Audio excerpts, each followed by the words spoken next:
Hello friends. For today's video, I wanted to go through a lot of your responses to a question that I asked over on my community tab. The question said, to publishing from readers, please stop doing this. And then I asked, what is this to you? What do you wish the publishing industry would stop doing? And there were a lot of responses, so I took screenshots of a mix of the one about that, but yeah, that would be nice if they stopped doing that. I also asked this question over on my Patreon, so I want to make sure I get through some patron responses as well. Speaking of Patreon, my makeup is a little extra intense today because I did a video where it was a patron requested book look, and the idea was to create a look inspired by Edward Elric from Full Metal Alchemist. I've done the same style video for Vin from Mistborn, so if you are somebody who likes hair and makeup type of stuff and you're interested in seeing that, my Patreon will be linked. Every tier has access to everything, so if you are interested in those, I'll have the Patreon in the description bar. But anyway, jumping into it and starting with the ones that were over on Patreon, a lot of them are similar to the ones that were stated on the community tab, but it says changing the book art and size from book to book in a trilogy, and you could extend this to a series as well. This is something that gets stated pretty often, especially when talking about pet peeves. I don't know why the sizes change. I feel like there has to be a standard means of sizing books, and I understand if they're just the tiniest bit off, but when they're pretty drastically different, that makes no sense. That's The Wounded Kingdom, I think is the trilogy's name that I have. This is one where it is so obvious, it makes me not want the series to be on the shelf next to each other because it's all lopsided. And as you can see, I am a big fan of consistency in sizes just in general. I don't think this would ever happen, and also I don't know who would get the final say, but there should be 3 sizes. There should be the tiny little paperbacks, because I know some people really love those. They like the feel of them, they like them for traveling, they like the size. There should be kind of like a standard medium, and then the big, chunky, really tall ones. I feel like that would just make everything more cohesive, but again, I don't know who would decide that. And not every publishing industry is in one place. They're owned by different people, and you have in different countries, and different countries have different sizes, so that would never happen, but wouldn't that be nice? I think that would be so great. And then yeah, book art, if you have a different style of art, and then also if you just change the cover, that's something so many of us have ranted about so many times. Don't change the cover art mid-series. Please don't do that. It's so frustrating, and then of course never finish the series with the original artwork. There's so many examples of that. Also, the same individual said, Gigi, said, stop putting adaptation actors on the covers. Yes, that was another thing someone else mentioned, is they don't like the movie posters. They don't like constantly having the whatever adaptation it is. They don't like having that be the focus of newer printings. I have seen some people say the reason that it does that publishing does that, is because there are some people that they will pick up a book because they saw, like, oh, I love that show. I didn't know that was based on a book, even though usually adaptations will say based on the best-selling novel or something like that, but it can make it easier for people to spot. And I understand that. On one hand, I'm like, that's nice for those individuals to maybe then find the books more easily. It's nice for the authors because then maybe they're gonna make a little bit more money from their book sales. But then I'm like, okay, but if there's an adaptation, chances are the book was probably pretty successful from the start. Not always, but likely. And second, they probably already made even more money once the adaptation happened. So they're probably fine. I just prefer the books to have whatever illustrator did the artwork originally. I just like keeping it at that. After that, Debbie said, stop publishing only the first book of a series as a special edition. Please publish the whole series. Yes. I know for book boxes for a while, when they were kind of first becoming a thing, they didn't really have the money necessarily to guarantee, especially if it's a longer series, they didn't really have the money to guarantee that they would do the entire series in a special edition. That was the case for, I believe it was my Illumicrate edition of the Witcher series. We finally have some nice Witcher hardbacks, but it took so long. And anytime somebody announced an edition, I'm like, is it going to be the whole series? And that one never got completed, but I did really like that first one. But that's the case for so many. I always feel really bad for Wheel of Time fans because I just feel like there aren't that many options for all of you, even though that series is older and it has an adaptation and it's been around and you've gotten reprints, but none of them really are that special. Or it's like what Debbie said, it's just the first book. So yes, completely agree. Please print the whole series, please. That would be very nice. Also, Caitlin says, I don't know what it's called, but on paperbacks, they will have the width of the cover shorter than the rest of the pages. Example, City of Bones, The Woven Kingdom. I also forget what that's called. I have seen what it's called before, but I'm also spacing on that. But I know what you're talking about when it has the cover. I mean, she explained it just fine. But it's the cover and then the next page or some kind of sneak peek preview thing that will be just at the edge, and I also don't like that. It just feels like I'm gonna accidentally rip off the main cover. I don't know. I don't like it either. I don't really get it. I will say I think I would prefer that over a sticker. Yeah, I'd prefer that over a sticker. I thought about it for a second. I'm like, would I? If it's a permanent sticker, not an actual, because you can take regular stickers off. But I think I'd prefer that over the sticker. I don't know. I don't like either. But the stickers just interrupt the cover image. This next one says, I wish hardback and paperbacks were released together. And someone else said something very similar. And this specific one, the person says here in the UK, I don't know if the other one was a UK-based reader, but here in the UK, hardbacks are rare once the paperback is released. So if you start a series while it's incomplete, chances are you purchased a paperback only to have hardbacks as the only option when the new installments are released. It's annoying because I want to match my books, but also read the physical copy as soon as I can. I also personally prefer reading from a paperback, so I wish I had the choice. And I also find this to be very frustrating. There have been other series where maybe it's not that popular initially or doesn't have that much backing initially, like the marketing isn't giving it tons of money, and so it will start as a paperback and then it will gain popularity and then it will start being released in hardback, and you're like, okay, but there's no hardbacks for the first ones unless you reprint them, but sometimes they don't reprint them, so it's like, come on, what? And I will say, even though this is obviously going to affect UK readers more, for people that purchase things from the UK but maybe they live elsewhere where UK is just the easiest option for them to get it, or maybe you're somewhere else where you just like the UK covers better. I have seen people that have, for example, Second Era Mistborn, and they had the other ones in paperbacks, and then they ordered a new one and it was a hardback and they didn't realize it, or they got a different paperback that was a different size. So yes, that is very frustrating. I guess I just wish there was some thinking ahead. I'm going to publish this whole series in paperback, and if it gains a lot of popularity and we make a lot of money off it, maybe we can re-release the whole series in hardback, or we can do special editions or something. But the mix is aggravating. I would rather have all of, let's say it's paperback initially, I would rather have the whole series in paperback.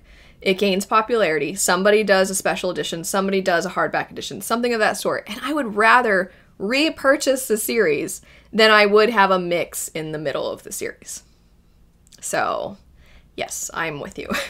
I did see, though, another one of my patrons replied, Katie, and said, this is a great wish, but probably won't happen, but selling hardbacks exclusively ensures more expensive books are sold. I just made friends with my local librarians and figured out a way to borrow them from the library as quickly as possible. If you bug them enough, they will start the hold list quite a while before the publication date. Good luck. So I just thought I'd mention that as well in case that's the situation for you, where you don't want to have to wait months and months and months for the paperback release of the new installments. If you can get the librarians to have the hold date sooner, then maybe you'll have a higher chance of getting it right away. I thought that was a fun little tidbit. Please stop putting non-removable stickers, what I mentioned before, on the cover, like those now on Netflix. I'd like my cover art to shine and not be obstructed. Thank you. Yes, probably no further elaboration needed. I will extend this, though, into, okay, stickers are annoying. Permanent stickers are annoying. But as somebody who makes videos, I don't know why I did that, as somebody who makes videos and sometimes I don't have a physical copy or I'm being lazy and I don't feel like getting it off my shelf or something, and I'll insert an image on the screen of the book's cover, why it feels like you can't find a high quality image of the covers now without some kind of sticker. It's like the permanent stickers are even on the digital covers. And I'm like, just stop it. It'll be like Reese's Book Club pick. And I'm like, I don't care. I just want the cover on its own, please. So, I mean, that was probably a little too passionate of a rant for something so inconsequential, but that annoys me as well. After that, we have, I wish the covers were printed directly on the hardbacks. Yes, there's more to that, but I think that in isolation is something a lot of us would like. I don't know that I want publishing to stop with the sleeves entirely, because what I like is if you're gonna have a sleeve, give me a little surprise when you take the sleeve off. Put something fancy on the naked hardback. I think that'd be fun. I mean, that's one of the perks of traditional publishers is they can usually do that kind of thing. I think it's harder for self-pub authors because they usually have a more streamlined, you either get this option or this option or this option or this option. So I understand self-pub authors, but traditional publishers, they can do that kind of stuff. And I will say, I always think it's exciting when you didn't know there was something gorgeous underneath and you take the sleeve off and you're like, oh my, it's so beautiful. And that is fun. I like that. But if you're not going to do anything, then it's like, well, just print the image on the hardback then. Because, I don't know, do some of you just genuinely like sleeves? Just, even if there's nothing fancy underneath, you just like sleeves? Because I don't just like sleeves. This might be very unique to me, or at least less commonly discussed, but I wish publishers would stop making 200+ page books with poorly glued binding, and they said it's referred to as perfect binding. Books used to commonly have stitch/sewn pages referred to as Smith sewn before they were glued at the spine, and therefore the binding was much stronger and lasted longer, but then publishers started to cut time and cost, though it is not much more to do Smith sewn binding. That's interesting, I didn't know that. And now that type of binding is rare unless it's a textbook or premium collector's edition. So when you have a big book, they are more likely to fall apart as they age. Again, this seems nitpicky. You're not being nitpicky. I think this is completely legitimate.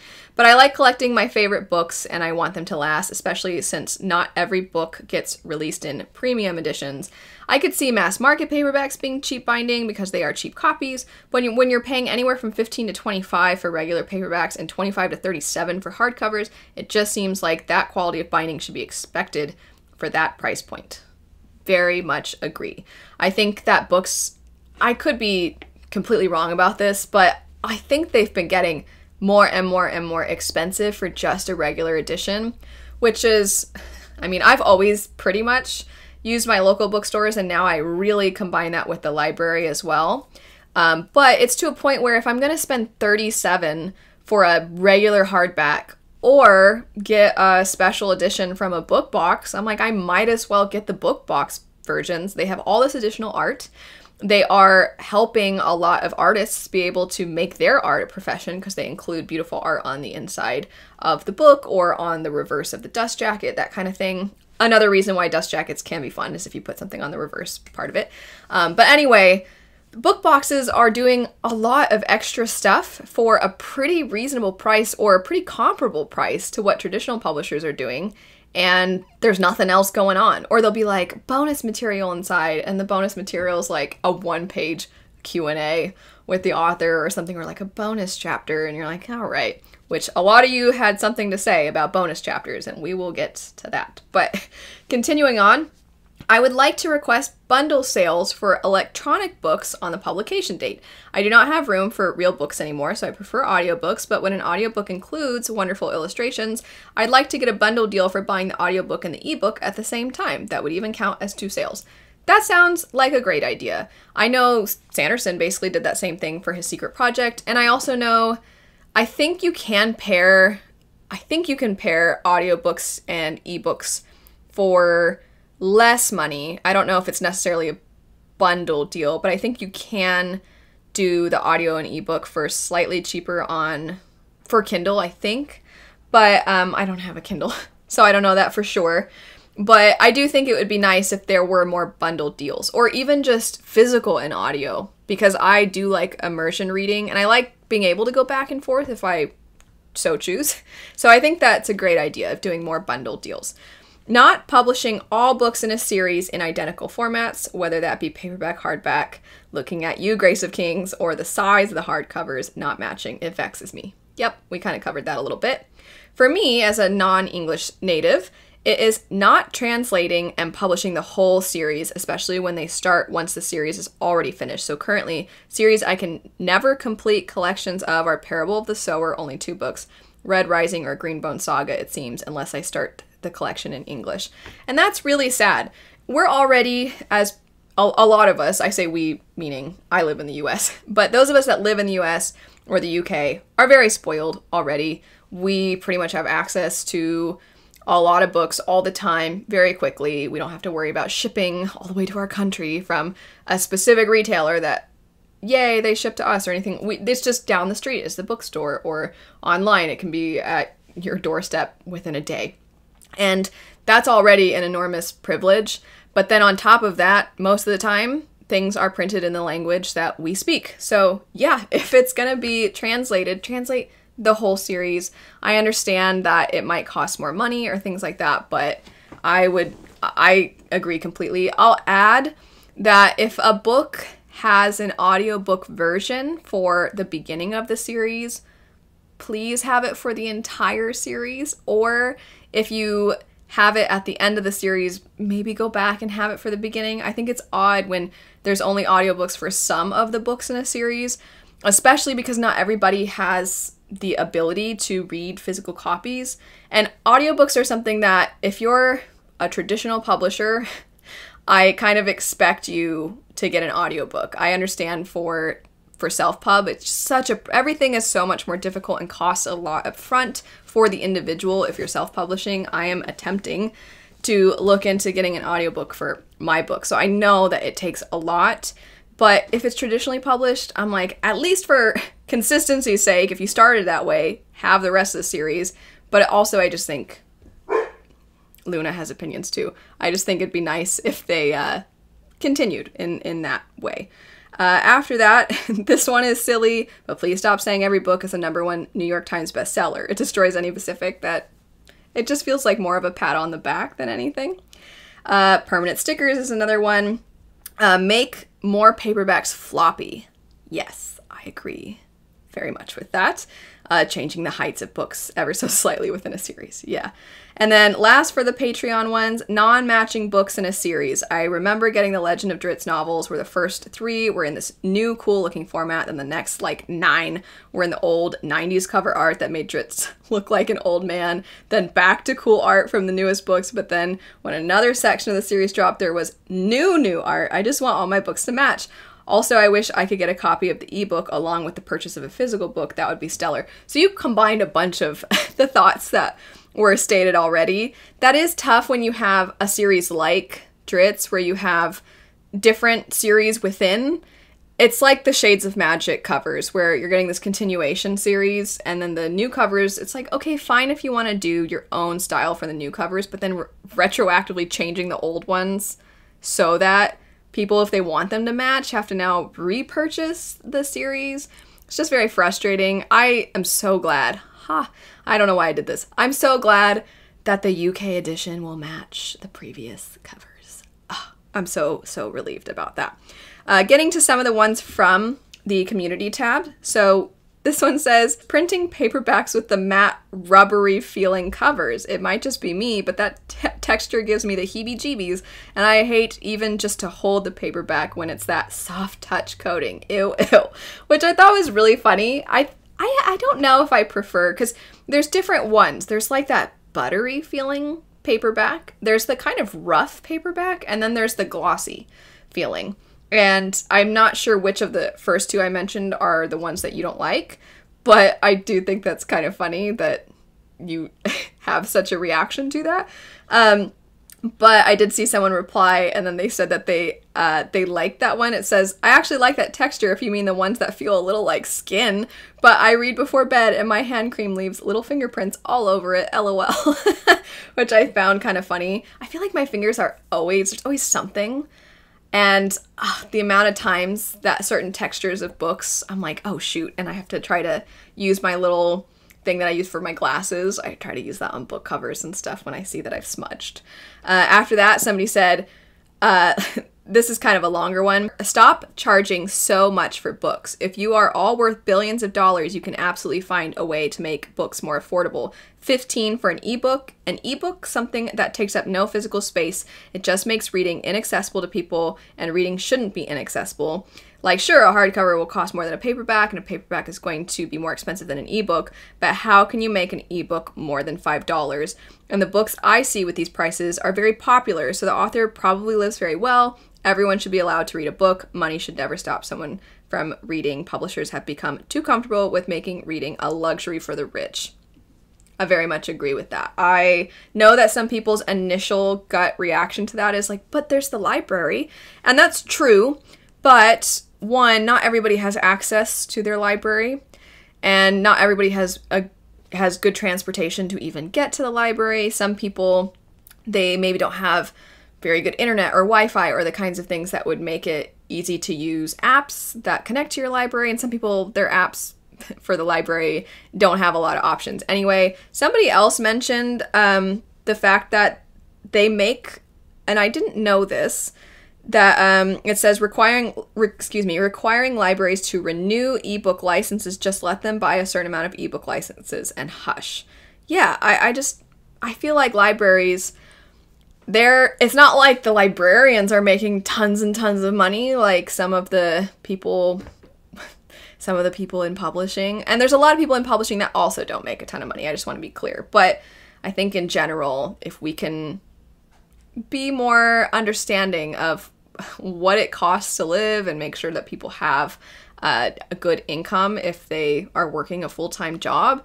And then as consumers, reading is something that should be accessible. I understand if you have special editions and stuff like that, because so much goes into that. I touched on it earlier. You're paying other artists and such things. But just generally speaking, reading itself, I would agree very much. I don't like the idea of it is a privilege already to be able to learn to read, to have books, to have the time to read books. But the more accessible we can make it, the better. This one says, might be unpopular, but I don't like when publishers include a first chapter of another book. I think this is so interesting. This is one of those examples of one that I'm like, I never thought about that. But realistically, I never read the bonus extra chapter from this other book that's also published by this same publisher. I don't read those ever. Even if it's a sneak peek for the next book in the series, I don't like reading those either, because I'm like, but that's just gonna make me want the next book. If I already want the next book, I don't need the sneak peek. So you don't need to make the page count longer. I understand that maybe it does help other authors get exposure. So on one hand, I think that that's a good thing. And also maybe it makes it so that the amount of pages that are printed, I don't know, ultimately actually makes it cheaper. That's probably not even true, but I just want to, offer that as a possibility. But I do think that's interesting. I don't know what it is about that you hate, but I just don't really ever read those. Do you all read those? Next, we have stop putting things in the synopsis that don't happen until the last third of the book. I've read so many books recently where I'm 60% in waiting for the thing that drew me in to happen, and I have to check to see if it's even the same book. Yes. When is that happening? When are we getting to that? It happens in the last chunk of the book. Or sometimes, and this is not as big of a deal, I think now. I don't think it's as much of an issue, but before it would be like, this person is driven to seek revenge after the death of whoever, right? And you're like, okay, but then that person's around for a while, and you're like, well, I mean, I know they're gonna die now because you told me in the synopsis, and I actually feel like it would have been more impactful if you hadn't mentioned that, and then just say, like, this character, you can still allude to the character trying to seek something without being like, this person dies in the synopsis. This one, the first chunk hit on some topics that we've already gone over, so I'm just going to mention the last part. It says, if a company still generates so much profit in times when people are going through hard times, then they have more than enough money to invest in authors that are unknown. And then it says, greetings from a reader who takes recommendations from strangers on the internet because the bookshop hasn't surprised me in 10 plus years. So the idea being, you see so often publishing, you're going to have all these shelves dedicated to more of the same, more Lord of the Rings, more Wheel of Time. I think Fonda Lee even had a tweet about that years ago, and that was so controversial, but I don't disagree. It would be nice if you saw more investment in, because we've all walked into the bookstore and seen, well, maybe not all of us, but a lot of us have walked into the bookstore and seen an entire table of Colleen Hoover or an entire table of Sarah J. Maas. And you're like, yeah, we already know about them. We don't need a whole table dedicated to them. We know. And then there's a part of me that's like, yeah, but I think those big name authors, I think their book sales do help the publishing industry then be able to use that profit to put into smaller authors. However, I don't disagree with what you're saying, and also I think it could be more balanced. I think some authors get so much more than others, and it would be nice if some books I just feel like would genuinely have a lot more success if they were just made, if we were made aware of them a little bit more, if people who just randomly walk into the bookstore maybe aren't online as much, if they were exposed to them a little bit more. This one says covers that are narrower than the pages on paperbacks. Yes, we went over that a little bit. Another one about the language, if you're going to translate it, translate the whole thing. So this is definitely something that a lot of you, I'm sure, can feel. It's just so frustrating that that's even a thing. This one says, stop saying every single fantasy romance is for fans of Sarah J. Maas. I like fantasy romance, but saying it's for fans of Sarah J. Maas is an actual turnoff. Just stop. Yeah. Can you imagine if every single fantasy, not fantasy romance, but just fantasy was like perfect for fans of Lord of the Rings? Just whatever the most well-known thing is, or perfect for, well, actually, for a long time it was perfect for fans of Game of Thrones. And you're like, this is nothing like Game of Thrones. Why are you comparing it to Game of Thrones? I think there was a trend where people would go through and find all the different books that were compared to Game of Thrones just to highlight how often that was overused. But it just makes it too where it's like, okay, sometimes things are like Game of Thrones. But when you use that all the time, then that one thing, nobody's ever actually going to think that that's true, because they're going to be like, oh yeah, there's another one that supposedly is like Game of Thrones. The next one says, publishing 600 plus page books that should clearly have been edited and streamlined down to 500 or less. I almost feel like that because readers have embraced indie published books, the traditionally published ones are not being thoroughly vetted and edited. And there was a few replies to that agreeing. Some saying, like, well, I do think there are times where it makes sense for a book to be that long, but yeah, there's plenty that don't need to be. I agree with this very much. I think that the addition, though, of highlighting that we are starting to become more understanding of and accepting of indie published books, we're starting to support indie published books a lot more and self-published books. And the way traditionally published is like, well, I mean, if people are willing to read that, then it's like, yeah, but you have everything at your disposal. And this was one I was going to actually bring up, and so I'm glad that you mentioned it. Part of my inspiration for doing this video is I mentioned for a book that I was talking about recently. It's called Combat Codes. I'll have the video where I talk about it a little bit more linked. But that one started self-published and then got picked up. And this is kind of an extension of what you said. If you're traditionally published if you are a publisher and you're picking up a self-published book, then use what you have at your disposal to polish it if the polishing is needed. Authors, that's why they're traditionally publishing. That's why they're going to you and not doing it themselves. Next, stop imagining that readers are up to date with a series. Please, at the beginning of a book in a series, do a 2-page summary of what is going on in previous books. That would be great. I know John Gwynne did that for the Shadow of the Gods, the sequel, and Hunger of the Gods is the sequel's name. There was a little snippet at the beginning that did that very thing, and it was very helpful because I'm like, oh yeah. Because sometimes too, you think you're caught up and you think you remember, and then you're like, oh, I guess I forgot some stuff. So yes, that's very helpful. Charles, hi Charles. You also noted charging ridiculous prices, but you said specifically for ebooks, and I agree.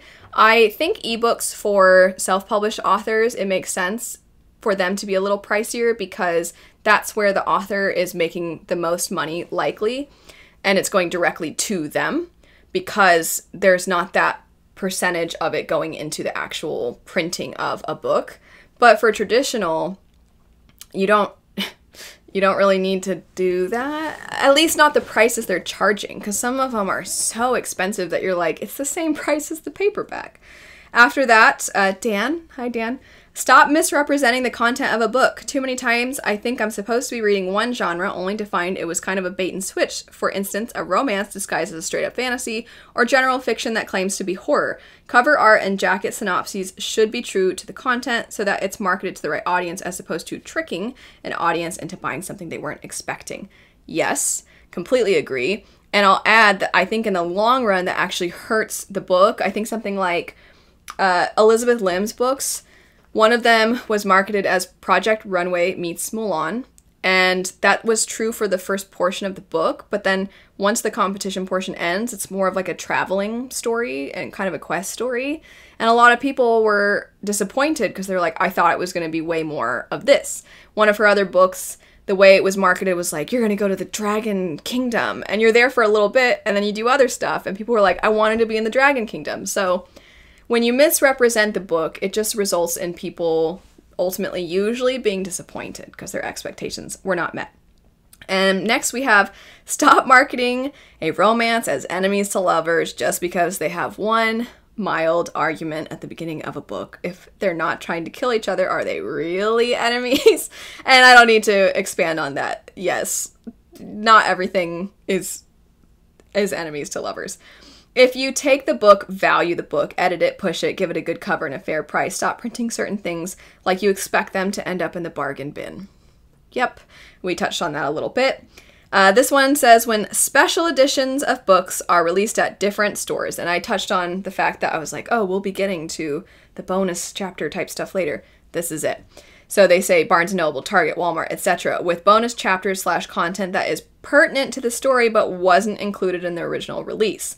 I know Verity by Colleen Hoover did that recently. I know the new Sarah J. Maas book is going to have like 5 different special editions at 5 different stores, each with their own bonus chapter. So to get the whole story, you'd need to buy all 5 versions of the book.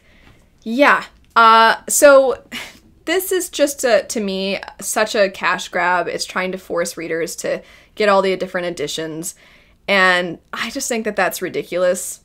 I mean, there's not much else to say. That's ridiculous. It's one thing if it's bonus material that's not pertinent to the story, but if it's pertinent to the story, don't do that. Don't do that. And also, I am not for people just, because I don't like when people put stuff up online that then makes it so that it hurts creators. So like art, or I know manga, a lot of people do that. Well, they'll take pictures and they'll just upload the pictures and stuff like that. And you're like, that hurts those people a lot, the creators. But with something like this, I'm like, it's hard for me to justify not just being like, I'll just post what the extra content is in my copy, and if you have this copy, what's the extra content there? Because it's just such a ripoff. It's such a ripoff. And also, if it's Sarah J. Maas, I'm like, I mean, she's super rich, right? But also on principle, I'm like, I don't like that concept though, because I don't want to harm creators. But anyway, after that, specifically novellas can be kind of expensive. I've been using Libby for novellas because novellas are sometimes the price of a full novel, even though they take much less time to read. I touched on this in a video quite a while back, and I mentioned that I understand that if you're printing something that small, it can actually cost more money in the long run. But what bothered me is that clearly there is some kind of where they're charging too much, because if you look at the difference between novellas or these sorts of stories that are really, really short between young adult and adult, there's a big difference, sometimes at least $10. So I'm like, so clearly you know that you could charge less. But unless the ones in YA are just taking a huge hit, which I don't really think that's the case, but I don't know with certainty, so I don't want to try to act like I know. But yes, novellas are already, especially in fantasy, kind of a hard sell because we're used to the longer stories. It's a whole brand new world usually, so we expect it's going to take time. But yeah, they're so expensive. A lot of the rest of these are very similar to things we've talked about before, so I'm going to go through the ones that I think are not things we've previously discussed. So, giving a list of praises instead of a synopsis when advertising the book. I don't care that someone else finds this book breathtaking or brilliant, or the author is the voice of a generation. If you don't trust the book synopsis to draw readers in, then I don't trust the book, and probably neither do the publishers. I thought that that was very, very amusing. I wish they would stop oversaturating the market with similar themes all at once and diversify the stories that are available at the same time. Yes, we all know publishing loves a trend. They love a theme. You know, fae stories are in right now. And you're seeing tons and tons and tons of fae stories. And this, again, is probably ultimately only really going to hurt the authors. Maybe to some degree there's a perfect in-between time where that's what people want more of, and that'll help those authors. But once we get to the edge of when people are starting to get sick of it, those poor authors whose books get published toward the end of a trend, I think a lot of people are just, oh, I'm so tired of that. I don't want to see that anymore. Another fae story, and then they won't pick the book up. Or they're much harsher on that book because they're like, I want it to have more originality, when it's possible that book has been being held onto for a while and it was original before, but because it's such a trend and publishing held on to it and then printed it, that's not the author's fault. They were original before, or it wasn't so oversaturated at the time. So it does ultimately probably just mostly impact the authors, which I think is sad. That's it though for two publishers from readers. Please stop doing this. Please stop doing these things. Thank you so much to everybody who submitted something. The day that this goes up, I will have pretty much the exact same question over on my community tab, but this time instead of publishers, it's writers. So what do you wish writers would stop doing? What are some things that you're like, hey, we're good, don't do this anymore? I would love to know, and we'll be doing that here in the near future. But thanks so much for watching. Again, thank you for all of your submissions. I'm sorry if I didn't get around to yours and it was really unique and different from all of these, but there were a lot. But anyway, thank you so much. I hope you all have a great rest of your day, and I'll see you later. Bye.